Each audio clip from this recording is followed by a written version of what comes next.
Welcome to the channel friends. तो इस video में फ्रीडम ट्रेल प्रॉब्लम एक्सप्लेन करने वाला हूँ, जो कि वैसे तो लीड कोड की हार्ड प्रॉब्लम है, लेकिन ट्रस्ट मी ये काफ़ी इजी प्रॉब्लम है, नॉट दैट हार्ड। तो इस वीडियो में सबसे पहले हम ब्रीफली प्रॉब्लम डिस्कस करेंगे, फिर उसका एक अप्रोच डेवलप करेंगे और फिर हम उसे सॉल्व करेंगे। ठीक है। तो बेसिकली प्रॉब्लम मुझे क्या बोल रही है कि मेरे को प्रॉब्लम में एक की दे रखा है डीजी और एक रिंग दे रखा है। ठीक है, जो कि रिंग है कुछ यहाँ से ली गई है। ठीक है, GODDING। तो मेरे को एक एरो दे रखा है, एक पॉइंटर दे रखा है बेसिकली, और मेरे को ये इस रिंग की हेल्प से ना मेरे को ये वर्ड स्पेल करना है। तो देखो कैसे स्पेल कर सकते हैं डीजी, और मुझे स्टेप्स रिटर्न करने हैं, मिनिमम स्टेप्स। ठीक है, तो जैसे ऐसे कर सकते हैं हम कि जी से 2 स्टेप्स में हम डी पे गए, फिर मैंने बटन दबाया। ठीक है, तो 3।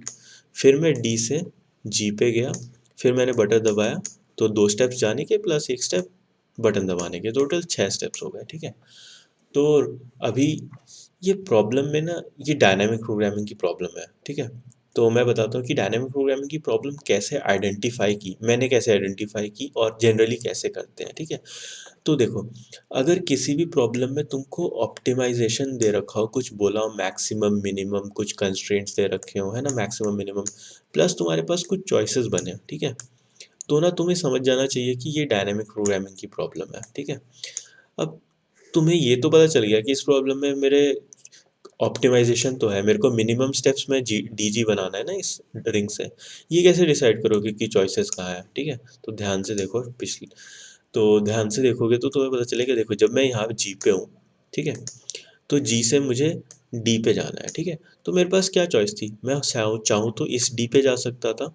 इस डी से मेरे पास लगते हैं कितने, 3 स्टेप्स टोटल इसमें कंज्यूम हो जाते। या तो मैं इस डी पे जा सकता था, है ना, तो यहाँ पे मेरे 4 स्टेप्स लग जाते। अब तुम सोचोगे कि यार मेरे को तो इस डी पे जाना चाहिए क्योंकि ये सबसे पास है।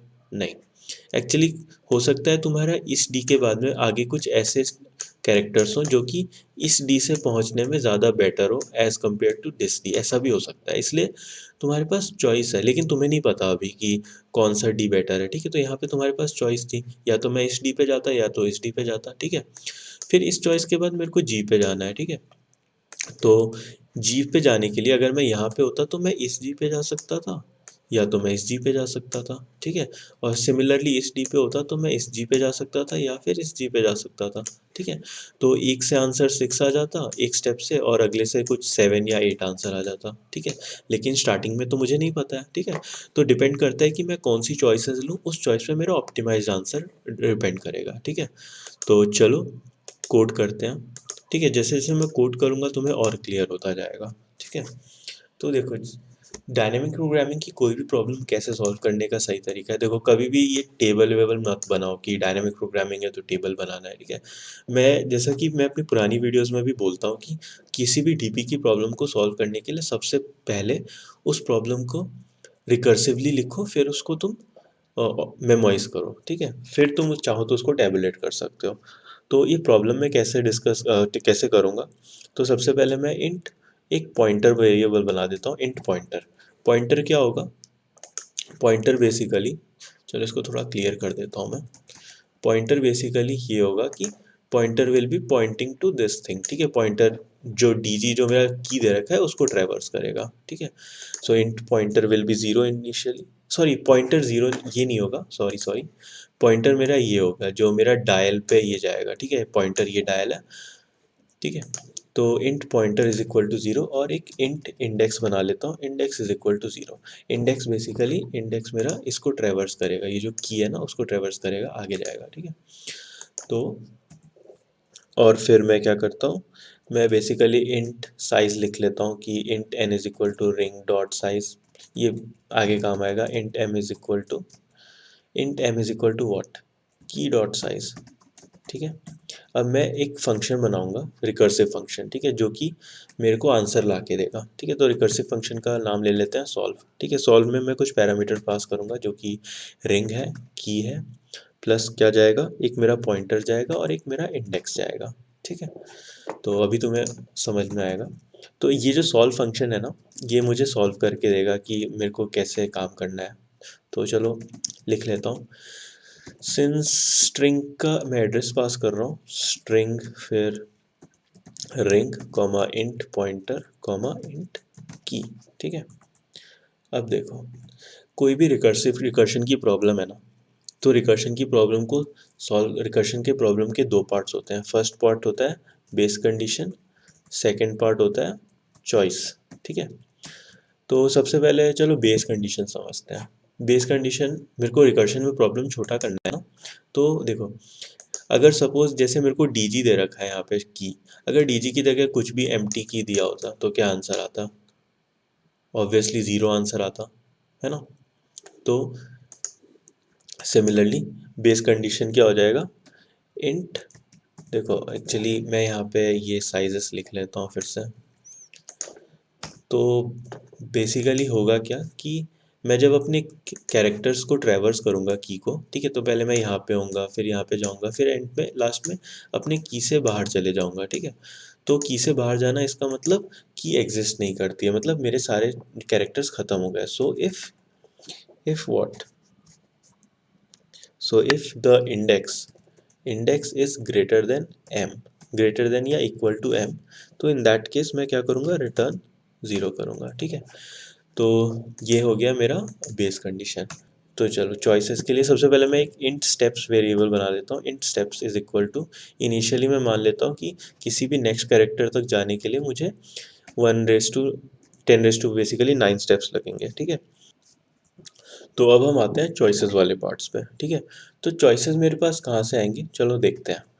तो मैं एक फॉर लूप लगाता हूँ मैं अपने रिंग को ट्रैवर्स करने के लिए। ठीक है, तो for int I is equal to 0, I less than N, I plus plus. ठीक है, सो अब मेरे चॉइसेस आ रही हैं। ठीक है, if key, sorry, ring I is equal to what, key index, key index, तब ऐसे केस में मैं क्या कर रहा हूँ, ऐसे केस में मैं अपने स्टेप्स को अपडेट कर रहा हूँ। तो steps will be what, minimum of steps comma, steps comma क्या, देखो किसी भी मेरे को किसी भी कैरेक्टर के पास जाना है, सपोज जी से मुझे डी पे जाना है। ठीक है, तो मैं दो तरीके से जा सकता हूँ, या तो मैं ऐसे जा सकता हूँ या तो मैं घूम के जा सकता हूँ, है ना। तो इन दोनों में से मुझे छोटा वे चूज़ करना है। ठीक है, तो स्टेप्स में सबसे पहले या तो मैं ऐसा कर लूँ, तो सबसे पहले अगर मैं डायरेक्टली जाता हूँ तो क्या होगा, minimum of absolute of I minus, just a second, ठीक है, आई माइनस व्हाट, पॉइंटर। ठीक है, या तो मैं इस तरह से जाऊं, या तो मैं ऐसे जा सकता हूँ, उल्टा जा सकता हूँ। उल्टा जाने के लिए मैं क्या करूँगा, जो रिंग का साइज है, रिंग माइनस मैं क्या कर दूंगा, same absolute of I minus pointer. ठीक है, तो ये मेरा हो गया क्या बोलते हैं उस कैरेक्टर तक जाने का प्रोसेस। ठीक है, अब मैं एक स्टेप ऐड करूँगा, +1, +1 क्यों, वो बटन दबाने का। ठीक है, अब मैं अपनी आगे की जो प्रॉब्लम है, मैं चलो मेरी प्रॉब्लम अब थोड़ी कम हो गई, अब मैं आगे की प्रॉब्लम नेक्स्ट रिकर्सिव कॉल में भेज दूंगा। नेक्स्ट रिकर्सिव कॉल में कैसे भेजेंगे, रिंग, एक्चुअली यहाँ पे मुझे की लिखना था, रिंग के बाद मुझे यहाँ पे की लिखना था, सॉरी। ठीक है, पहले आएगा यहाँ पे रिंग, फिर आएगा यहाँ पे की, फिर जो मेरा जो पॉइंटर है, ठीक है, सपोज, यार काफ़ी मैसअप हो गया है। ठीक है, सपोज मैं, मेरा जो ये डायल था ना रेड कलर से, ठीक है, तो ये डायल यहाँ पे है। ठीक है, तो अब डायल कहाँ जाएगा, यहाँ पे, जो कि आई है मेरा, है ना, आई।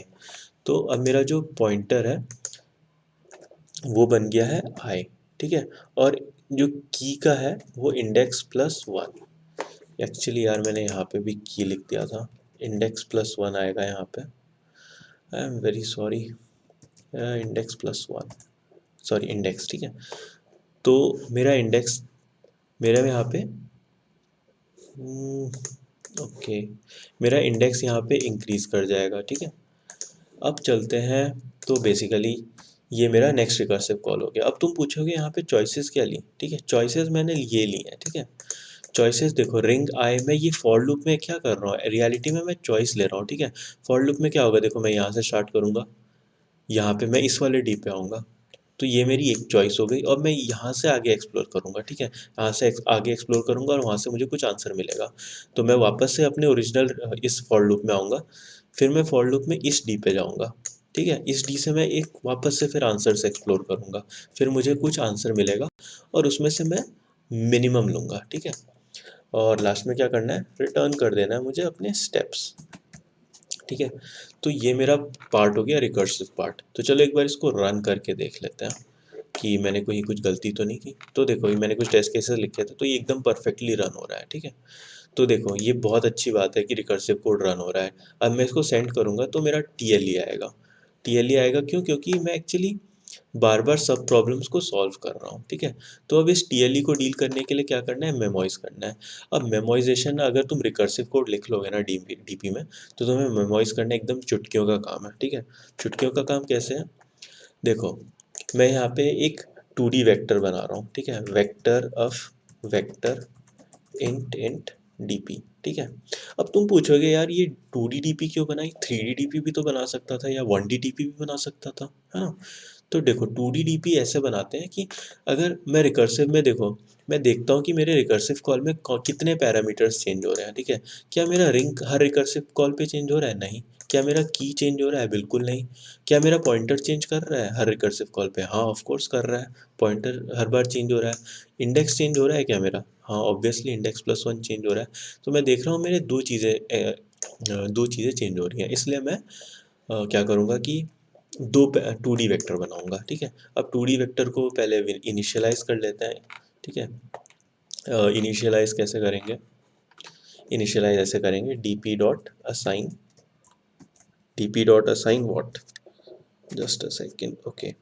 dp.assign m+1। m+1 मतलब मेरे की के जितने भी वैल्यूज़ हैं, मतलब की के जितने सेल्स बनेंगे। और फिर vector of int what, n+1 comma -1। ठीक है। तो ये मेरा 2D वेक्टर इनिशियलाइज हो गया -1 से। ठीक है। तो अब मैं अपने 2D वेक्टर में अपने सब प्रॉब्लम्स को स्टोर करता हूँ। तो सब प्रॉब्लम को स्टोर कैसे करेंगे? Index comma pointer is equal to. ठीक है। तो ये जैसे ही किसी रिकर्सिव कॉल का ये सब प्रॉब्लम यहाँ पे स्टोर हो गया। ठीक है। अब सब प्रॉब्लम को दोबारा सॉल्व करने से बचना है तो वो कैसे करेंगे? एक इफ कंडीशन लगा देंगे यहाँ पे। कुछ भी नहीं, बिल्कुल सिंपल। इफ डीपी इंडेक्स, और इंडेक्स क्या? पॉइंटर। अगर DP index pointer is not equal to -1, मतलब मैंने ये सब प्रॉब्लम पहले ही सॉल्व कर रखी है, तो ऐसे केस में मैं क्या करूँगा? DP of index pointer. सोचो अगर तुम इसको बॉटम अप से करने जाते हैं, टेबल बनाते स्टार्टिंग में, तो कितना डिफिकल्ट होता है ना? चलो टेस्ट एक बार कोड टेस्ट करके देख लेते हैं इफ एवरीथिंग इज वर्किंग। तो देखो रिकर्सिव कोड लिख लोगे ना तो मेमोराइजेशन करना एकदम चाइल्ड्स प्ले है। ठीक है। देखो 90% फास्ट सॉल्यूशन है ये। ठीक है। तो बेसिकली रिकर्सिव कोड लिखने के बाद मेरे को मेमोराइज करने में कितना टाइम लगा, मैंने देखा कितने पैरामीटर्स चेंज हो रहे हैं, उसके हिसाब से मैंने एक 2D डीपी बनाया। और फिर मैंने क्या किया? उस डीपी को असाइन किया। फिर उस डीपी के सब प्रॉब्लम स्टोर किए। फिर मैंने वो इफ कंडीशन लगा दी। तो देखो कोई सा भी डीपी प्रॉब्लम है ना, सबसे पहले रिकर्सिव रिकर्सिव सोचो कैसे। रिकर्सिव में देखो मेरे पास चॉइसेस आ गई मेरी यहाँ पे। चॉइसेस क्या थी? कौन सा कैरेक्टर चूज करना है, नेक्स्ट कैरेक्टर कौन सा चूज करना है। और अगली चॉइस क्या थी? जो बेस कंडीशन क्या था, अगर मेरे की अगर कुछ दिया ही नहीं होता तो उस केस में मैं रिटर्न 0 कर देता। तो बहुत ही सिंपल था। बस चॉइसेस प्लस ऑप्टिमाइजेशन। ऑप्टिमाइजेशन कहाँ हो रही है? यहाँ पे हो रही है मिनिमम। ठीक है। मिनिमम मुझे आंसर चूज करना है। तो आई होप देखो हार्ड प्रॉब्लम समझाई है। तो प्लीज़ सब्सक्राइब करो चैनल को, अपने दोस्तों में भी शेयर करो, इससे चैनल ग्रो करेगा और मुझे और मोटिवेशन आएगी वीडियोस बनाने का। So if you have like the video and understood the code, thanks for watching.